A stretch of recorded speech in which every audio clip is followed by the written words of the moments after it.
Et là, bonjour les clowns, c'est Jérémy, j'espère que vous allez bien. On se retrouve aujourd'hui pour une nouvelle vidéo, une critique geek.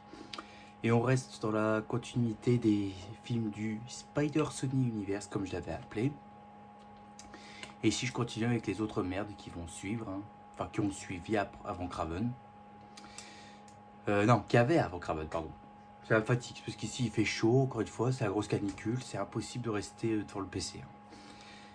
Et donc ici, on va parler d'un autre film, sorti également en 2024, qui m'a fait... quand j'avais vu le trailer, ça me donnait pas du tout envie. Hein. Pas du tout. On va parler ici de Madame Web. C'est sorti en 2024, c'est réalisé par S.J. Clarkson. On l'a connu encore une fois au bataillon. C'est des réalisateurs que je ne connais absolument pas du tout. Donc voilà, le scénario, qu'est-ce que c'est? En gros, c'est... on va suivre Cassandra Webb qui travaille, qui est ambulancière. Et qui petit à petit va découvrir ses pouvoirs, quoi elle peut voir l'avenir, elle peut voir ce qui va se passer avec tel ou tel personnage. C'est pour ça qu'elle décide de protéger 3 filles, dont plus tard elle va devenir des Spider-Woman, qui se font traquer par un certain Ezekiel, qui a pour objectif de les tuer. Car ces 3-là vont causer la mort d'Ezekiel dans le futur. Donc le mec a pour but de modifier son avenir à tout prix. Voilà. Scénario qui tient sur un post-it. Vous allez me dire, c'est pas de la grande écriture. C'est vraiment pas de la grande écriture. Quel rapport j'ai avec ce film? Absolument aucun. Vraiment aucun. La seule fois que j'ai vu, regarder le film, déjà il y avait le trailer, dont ça m'emballait pas plus que ça. Franchement, j'étais vraiment pas hypé du tout par le film. Et la seule fois que je l'ai vu, c'était l'année dernière. La première fois, je l'ai maté en streaming. Je m'étais endormi au bout de 40 minutes tellement que c'était chiant. Franchement, il n'y avait rien à se mettre sous la dent. Et ici, je l'ai revu hier soir pour faire mes notes. Et croyez-moi, ça n'a pas été une partie de plaisir, hein, je vous le dis. Franchement, c'était douloureux. Vraiment, j'ai levé les yeux au ciel en me disant, mais c'est pas possible, quoi. Enfin bref, je vais faire ça vite parce que je vais pas éterniser trop longtemps sur ce film de merde. Franchement, j'ai pas trop envie de rester là des heures et des heures. On va déjà rentrer dans le positif et après on va rentrer dans le négatif, histoire que je l'encule bien profond par derrière. On va d'abord commencer avec les quelques points positifs.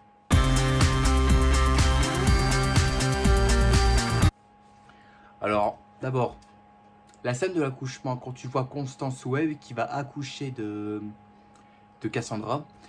La scène de l'accouchement dans une espèce de bassin, dans une caverne, à la rigueur, pourquoi pas. En plus avec la tribu araignée, donc ça c'est what the fuck. Hein. Vous allez tout comprendre dans les points négatifs.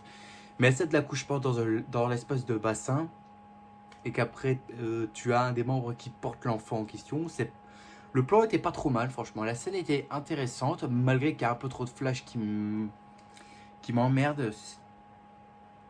Parce que moi je préfère qu'on garde une scène complète sans qu'on mette des flashs à chaque fois. Qu'est-ce que ça m'énerve.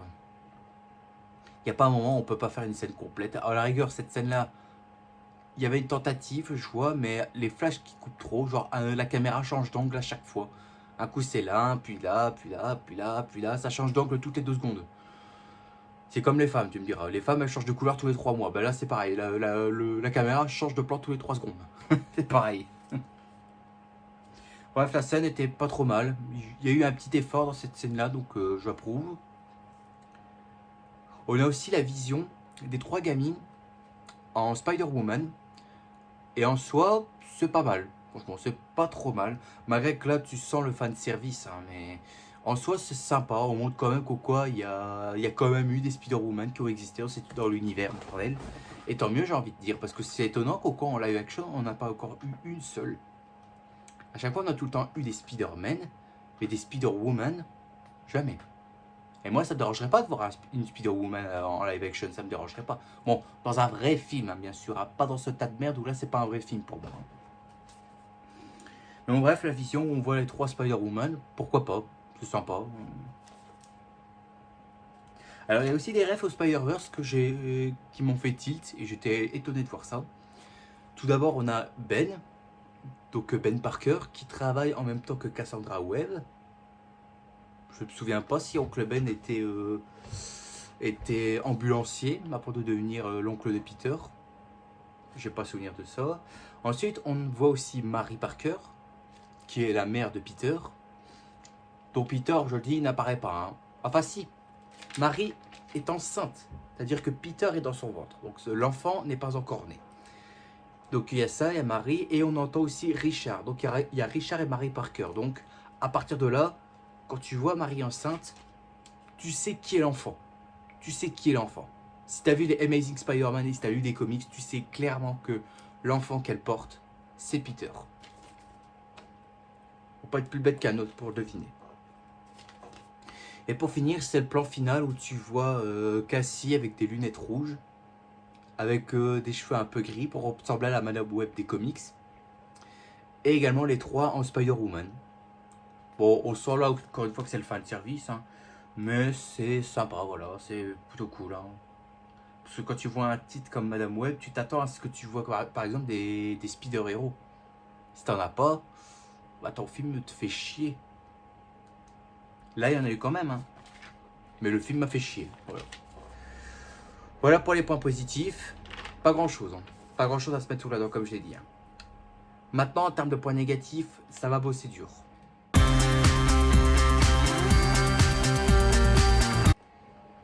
Alors déjà, pourquoi faire un film sur un perso secondaire?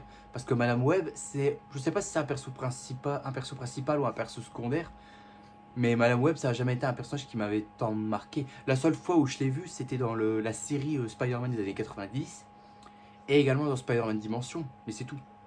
C'est tout. Madame Web, c'est pas non plus un personnage que je porte réellement dans mon cœur dans l'univers de Spider-Man. Donc je me dis, pourquoi faire un film sur elle? Je vois vraiment pas l'intérêt. Et puis je pense on pouvait mieux faire. Hein. On pouvait mieux faire comme film hein, que faire un film sur une héroïne secondaire dont je pense pas mal de gens s'en contrecarrent le cul. Enfin moi c'est mon cas. Hein. Madame Web, ça n'a pas été c'est souvent un personnage qui est mis en retrait, toujours assis sur un siège avec une toile en métal derrière, avec des visions de différents Spider-Man, de différents univers. Et c'est tout. Mais sinon, ça n'a jamais été un personnage passionnant que ça. Hein. C'est pas... Voilà quoi. Ça n'a jamais été un personnage intéressant pour moi. Ensuite, la séquence du pont. À un moment donné, Cassie et Ben foncent vers le pont parce qu'il y a un accident. Elle arrive à détacher le gars qui est dans la voiture en question. Elle a réussi à faire sortir le civil. Sauf que par chance, elle reste bloquée dans la voiture parce que la voiture bascule et tombe dans la flotte. Et après, tu as des espèces de visions. Et après, hop, elle revient à la vie. Cette scène, je n'ai pas compris. Je n'ai pas compris la scène en fait. Qu'est-ce qui s'est passé en fait? Comment ça se fait que comme par hasard la voiture tombe et comment ça se fait qu'elle a ces visions-là dans l'eau? Je n'ai pas compris. Franchement, je n'ai pas compris. Cette scène-là, c'était assez what the fuck. Mais même dans le trailer, je trouvais ça assez bizarre parce que je comprenais pas pourquoi il y avait une scène pareille. Qu'elle était dans la flotte, elle a des visions, puis hop, elle est de retour à la surface. Je n'ai pas compris, franchement. Je n'ai pas compris cette scène. Et puis parlons des espèces de visuels là où elle est des lianes et tout ça là. Où elle voit, on voit des petits éléments de ce qui va apparaître dans le film plus tard. Donc elle avait quasi prédit l'avenir. Elle a tout de suite deviné ce qu'elle allait avoir. Et j'ai envie de dire que là, le visuel, c'est horrible, franchement. La CGI qui est encore une fois dégueulasse, franchement les effets spéciaux c'est horrible. Surtout dans ces plans-là, où elle est comme ça, à nager dans le vide, avec des lianes autour. Oh, mais tu vois de certains plans, mais tu vois que c'est même pas l'actrice quoi. Donc encore une fois, la CGI, elle est immonde. Elle est immonde. Alors pareil, t'as une séquence où t'as Ezekiel qui va coucher avec une femme en question. Et le mec explique tout son plan à elle. Et à la fin, on apprend que c'est en fait une agent infiltrée. Pas un agent infiltré. Un agent infiltré. Le mec balance tout son plan à un agent infiltré et qu'après, il décide de la buter.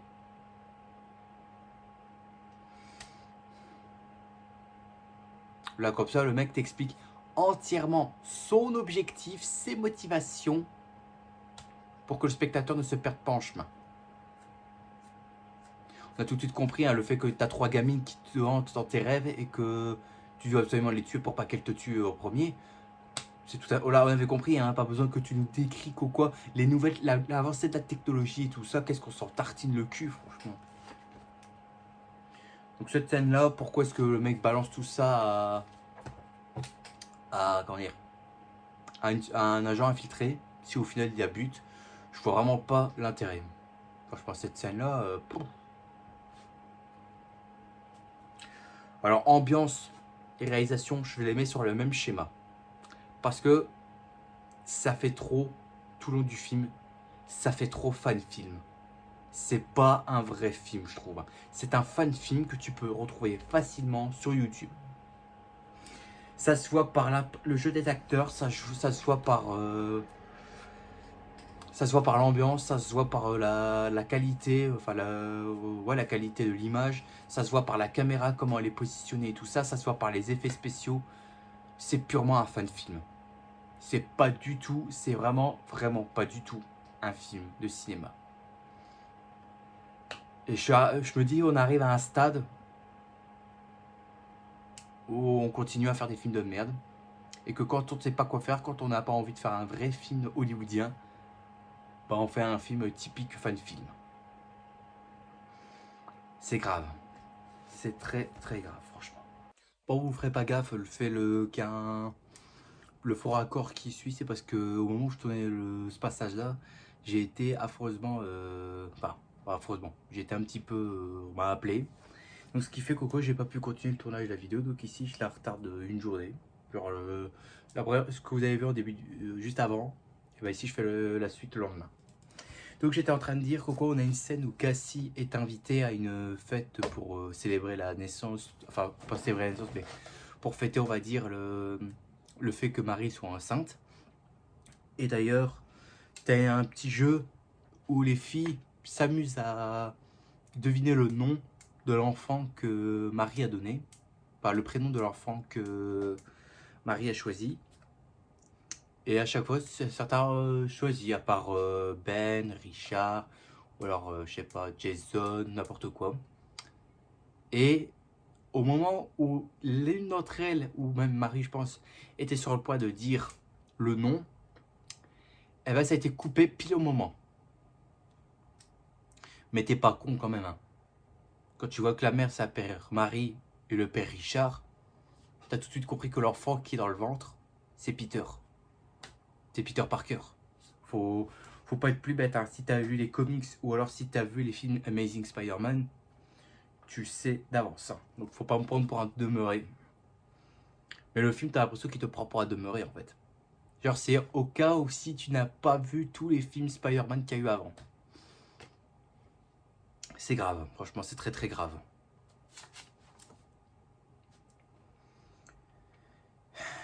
Au moment où ils disent pi et hop ça pète.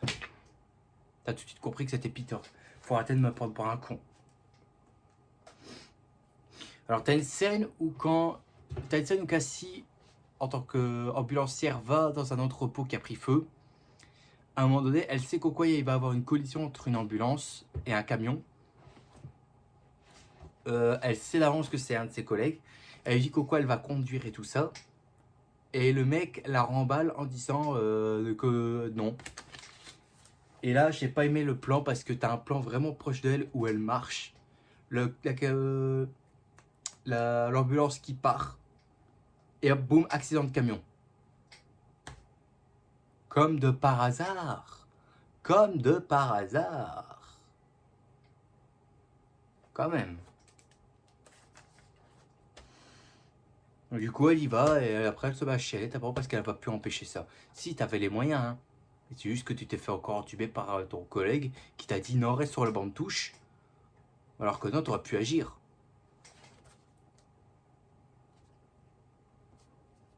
Je sais pas, elle aurait pu pousser un peu plus de trucs. Mais là, non. Non. Elle fait rien. Le camion percute, c'est tout. Elle laisse l'ambulance se faire percuter par le camion. Et c'est tout. Classique de chez classique. Mais surtout, ce qui me plaît quand même, c'est que là, on fait face à une origin story. Je n'ai rien contre les origin story. Moi, j'aime le fait qu'au quoi, quand tu adaptes un personnage, tu dois avoir son origin story. S'il n'y a pas ça, alors le personnage ne sert à rien. Après, on va me dire, tu me casses les couilles avec les origin story, on la connaît. Pour Madame Web, mais je parle pas que pour Madame Web, je parle pour n'importe quel super-héros Marvel et d'ici. À chaque fois, il y en a certains qui vont tout le temps me sortir le coup du tu nous fais chier avec l'origin story, on la connaît. Non, non, c'est pas tout à fait ça. Parce que dans n'importe quel univers, ça se trouve, l'origin story n'est pas tout à fait la même. Genre, par exemple, le Spider-Man d'Andrew Garfield n'a pas la même origin story que celui de Tobey Maguire. Le Batman de Nolan n'a pas la même origin story que le Batman de Keaton. Le Superman de Cavill n'aura pas la même origin story que le Superman de Christopher Reeves. Voilà. Donc le fait que là on fait une espèce d'origin story, je veux bien, mais là, à un moment donné, c'est trop quand on sait pas quoi faire, on le fait pas, c'est tout.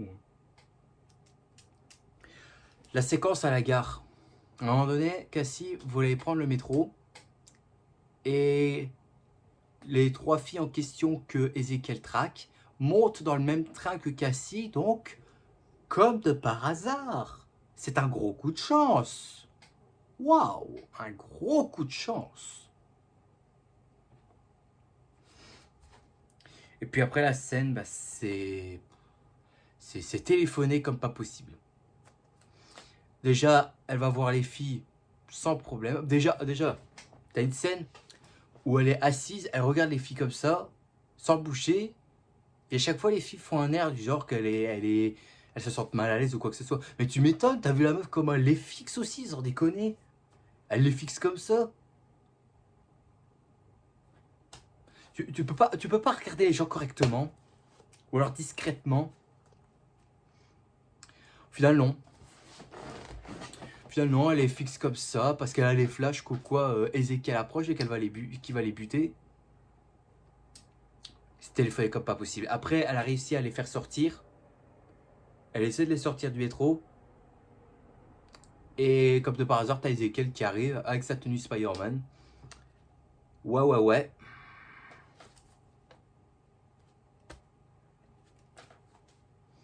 En plus, c'est une scène qu'on on te vend dans tous les trailers. Hein. Oh, regardez, la scène qui nous a coûté le plus d'argent. Ouais, bah super, mais ta scène est claquée au sol. Ta scène est claquée au sol parce qu'il n'y a rien d'intéressant. Donc ta scène d'iconique loupée.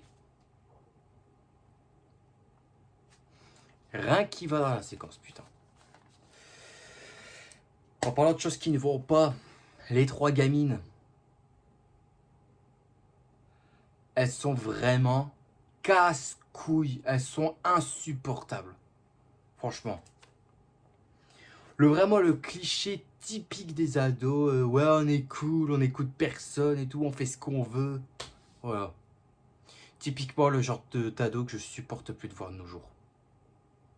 C'est-à-dire qu'à chaque fois qu'on va adapter un ado au ciné, faut le rendre con. Faut se rendre compte que c'est un parfait abruti. Les ados, c'est des parfaits abrutis. Bah non, c'est pas comme ça que ça fonctionne. T'adaptes pas un personnage ado pour le rendre débile. Un ado, t'es pas débile. Tout comme un adulte, t'es pas débile.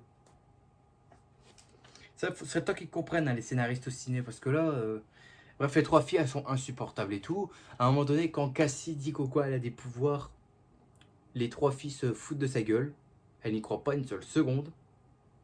T'en as même une qui balance un truc. Elle fait ah, vous avez vu? Elle l'avait pas vu venir celle-là. Hein. Ta gueule, meuf, ta gueule, ta gueule, ta gueule, parce que là, oh putain, ça me gonfle. Et puis je parle même pas non plus de la fameuse scène où elles trouvent un espèce de dîner. Et là, elles font du ice contact avec des mecs qui sont assis au fond de la salle dans le coin. Et aussi, c'est pas pourquoi, elles se mettent à danser sur la table et à danser comme des putes et tout. Hein. T'as les gérants du magasin et tout ça, là, les employés, ils ont rien à dire? Apparemment non. Ils disent que dalle. ils ne disent que dalle. À danser comme ça et tout. Ah, tu m'étonnes que vous n'avez pas vos pères, hein, parce que là, ils diraient quoi. Ah, je suis fier de ma fille, elle danse comme une salope sur une table.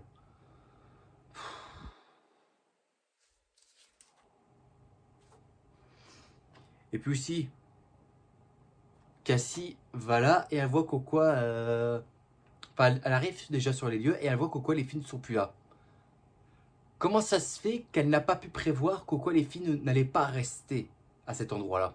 Puisque si elle peut voir dans le futur, pourquoi est-ce qu'elle n'a pas vu le fait les filles ne vont pas l'obéir, elles ne vont pas rester à l'endroit indiqué? Pourquoi elle ne l'a pas vu, Cassie? Pourquoi elle ne l'a pas vu? Oh, et toute la séquence aussi dans le dîner et tout ça, c'est sous du Britney Spears, hein.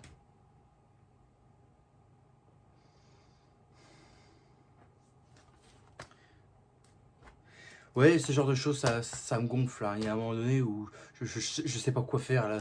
Soit il faut que je fasse un break sur les films de super-héros, je sais pas, mais que ça me gonfle. Ça me gonfle de tout le temps voir des mêmes conneries, ça me gonfle.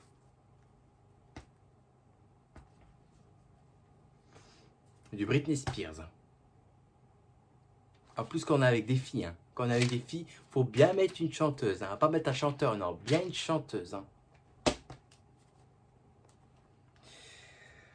Alors la bande son, la musique, on en parle ou pas? De toute façon, il n'y a rien à dire là-dessus, elle est complètement flinguée et oubliable, comme d'habitude, hein. La seule musique qu'on a, c'est du Britney Spears. C'est tout. C'est tout. Britney Spears, point barre. Donc la bande son, nul à chier. Voilà. J'ai le droit de le dire ça, nul à chier. Ah ben voilà, je le dis. C'est nul à chier. Voilà. Ensuite, parlons de Cassie maintenant. Elle est oubliable as fuck. Complètement flinguée. Je connais même pas le personnage de Madame Web en cette version jeune. Je sais pas si elle a existé. Si il y avait une version de Madame Web comme ça, version jeune. Mais je ne sais rien du tout. Moi, je suis pas du tout au courant.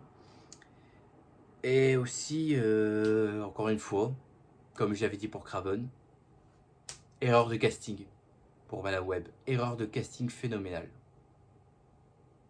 Pourquoi avoir pris Dakota Johnson? Pourquoi avoir pris elle? Pourquoi avoir pris une actrice comme elle? Parce que je trouve que dans les expressions, elle dégage rien. Elle a 2 expressions faciales, c'est tout. Elle a rien d'autre. Donc je me dis, pourquoi avoir casté une actrice comme elle dans le rôle?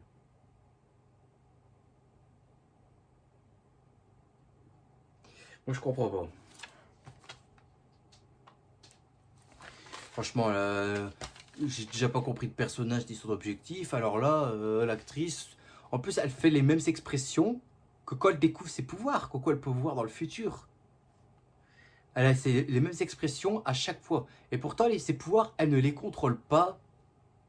Elle ne les contrôle pas. Elle a, comment dire, à chaque fois qu'elle fait telle ou telle chose, quand elle voyage dans le passé, dans le futur et tout ça, même expression faciale, hein.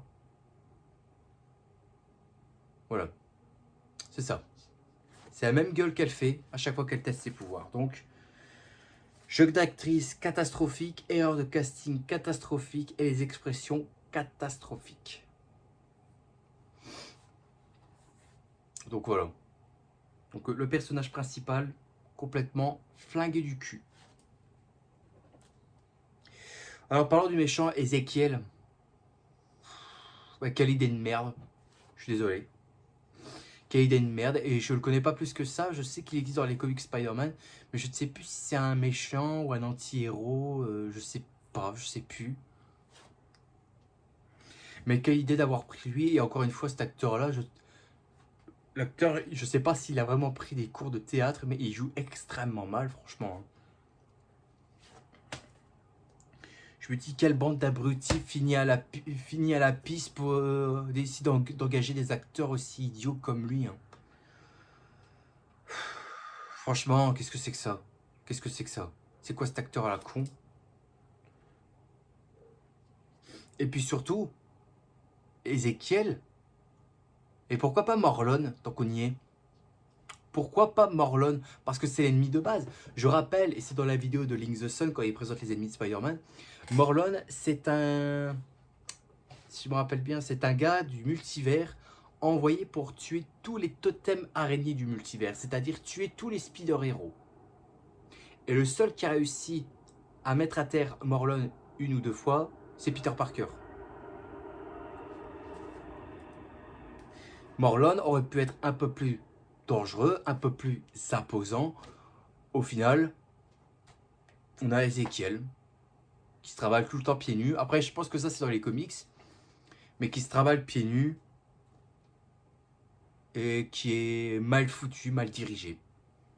Pourquoi est-ce qu'on n'a pas eu Morlun à la place? Morlun, ça aurait été plus intéressant. Et je parle même pas non plus de son costume de merde, faut dire ce qui est, un costume Spider-Man noir, mais qu'est-ce que c'est que ce costume dégueulasse, quoi, avec les gros yeux, là. Ils ont essayé d'adapter une tenue Spider-Man.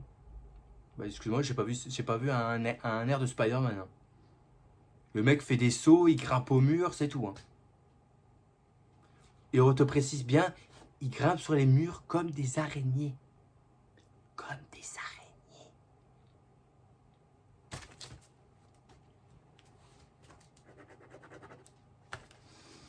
Ah, je pense que, à mon avis, les scénaristes pour créer les méchants et les dialogues, ils étaient en vacances. Hein. Alors, parlons maintenant de cette soi-disant tribu araignée qui existe. Et c'est également cette tribu qui a pu sauver Constance et qui a pu mettre au monde Cassie. Sauf que je m'étais dit, d'où ça sort ça? Une tribu araignée qui a des pouvoirs. C'est-à-dire des pouvoirs d'araignée. C'est-à-dire qu'ils peuvent grimper au mur. Ils ont un sens d'araignée. Et c'est tout. Et ils sont hyper agiles.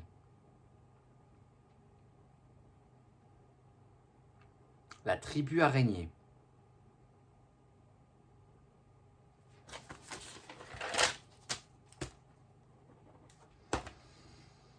La tribu araignée. On dirait franchement une tribu que tu peux mettre dans un Pirates des Caraïbes. Tu sais, la tribu face à l'île des Pelagostos. C'est la même chose. C'est la même chose. Et puis vite fait, tu vois un peu un membre de à quoi il ressemble. Mais c'est quoi cette horreur? On dirait que tu sais, ils ont essayé de refaire le masque de Tobey Maguire, tu sais, parce que tu reconnais les yeux, avec des lias noirs et tout. Mais quelle enculerie, je me suis mangé là. Mais quelle enculerie. Quelle enculerie, putain, bande d'abrutis finis à la piste, quoi, ça me gonfle. Et aussi, à un moment donné, Cassie est plongée dans une voyance pour replonger dans son passé. Et se rend compte que sa mère, en fait, elle est allée au Pérou, je crois, ou en Amazonie, je sais plus. Dans le seul but de sauver Cassie, en fait. Donc en gros, sa mère ne la détestait pas. Elle faisait tout pour la sauver. Et tu sais pas pourquoi, Cassie a réussi à faire un câlin à sa mère et cette dernière aussi. Je croyais que c'était qu'un souvenir et que tu pouvais pas interagir avec les éléments du passé, du temps. Je sais pas. Ça choque personne? Ça choque personne dans la salle? Oui? Non? Non? Tout le monde s'en fout? Bon bah tant mieux alors.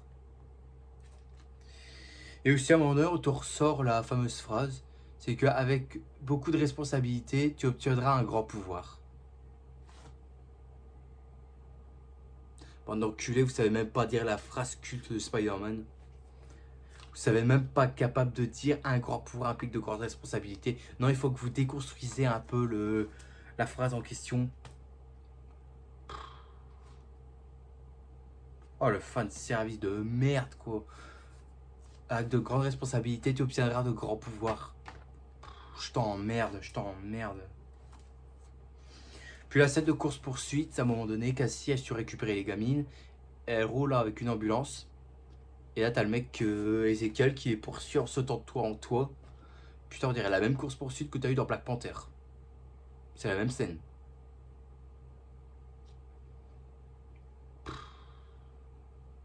Qu'est-ce que c'est mauvais ce film, franchement. Comme vous voyez ici, je suis calme simplement parce qu'après je vais dormir, parce que demain je travaille. Donc, pas besoin que là je m'énerve. J'ai envie d'être zen. Donc la séquence de course-poursuite, nul as fuck. Et puis le combat final, qui je suis désolé, c'est claqué au sol. Les combats sont claqués au sol. L'arène, elle est claquée au sol. C'est sur un entrepôt vide où il n'y a personne. Ezekiel se fait battre en se prenant un panneau dans la gueule. C'est tout. Et voilà. Et les trois gamines bah, ne risquent rien parce qu'à chaque fois qu'ils font un mauvais choix, Cassie peut retourner dans le passé pour changer ça. Donc, quoi qu'il arrive, tu sais que les trois gamines ainsi que Cassie ne vont rien avoir. Non, non, non, non, non, non, non. Ils n'auront rien. Pas une égratignure, pas un bleu, pas un bobo, pas une goutte de sang. Non, rien du tout. Rien du tout. On veut faire en sorte qu'il n'y ait pas une goutte de sang. Et puis aussi à la fin, quand on voit Coco Cassie va se prendre un feu d'artifice en pleine gueule. Et c'est à cause d'un feu d'artifice qu'elle est aveugle.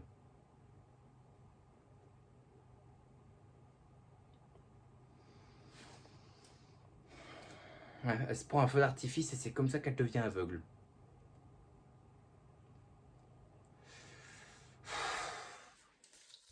Ouais, c'est bon. Ça me saoule. On va passer à la conclusion.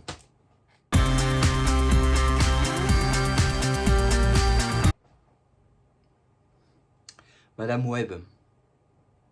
Qu'est-ce que vous voulez que je dise de plus? À part que c'est un film de merde de A à Z. Quel est l'intérêt de faire un film sur la protectrice, entre guillemets, des spider-héros du multivers? Je vois vraiment pas l'intérêt. En plus, c'est pas comme si quelque chose va sauver le film. Hein. Il n'y a rien qui va, la bande-son est mauvaise. Le film, on voit qu'il s'est fait chier dessus. Le film a été un putain d'échec. Et c'est le cas pour moi. C'est un putain d'échec ce film. Sans compter que tu décides de caster une actrice. Mais la seule fois où tu as vu cette actrice, c'est quand tu l'as vue à poil en train de se faire sodomiser par un homme dans une séance de bondage. C'est la seule fois où tu as vu l'actrice. Et il ne faut pas non plus compter sur les trois autres pour les sauver. Hein. Même Sydney Sweeney, qui joue la blonde des trois gamines, même elle n'a même pas réussi à sauver le film. Donc, ne va pas me faire croire qu'il y en a une des quatre qui va sauver le film. Non, n'exagère pas non plus. Il n'y a rien à sauver dans ce film. Il n'y a rien qui va. Le méchant, pathétique. En plus, on a pris un méchant qui n'a rien à voir.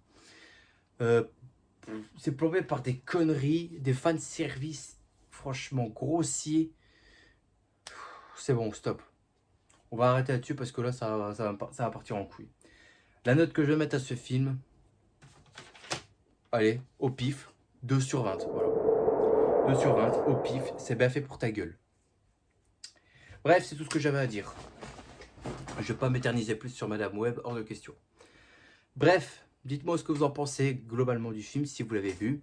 J'espère à tous que cette vidéo vous a quand même plu. Si c'est le cas, un gros like qui me ferait extrêmement plaisir et dont j'ai vraiment besoin parce qu'ici il fait chaud et c'est pas possible.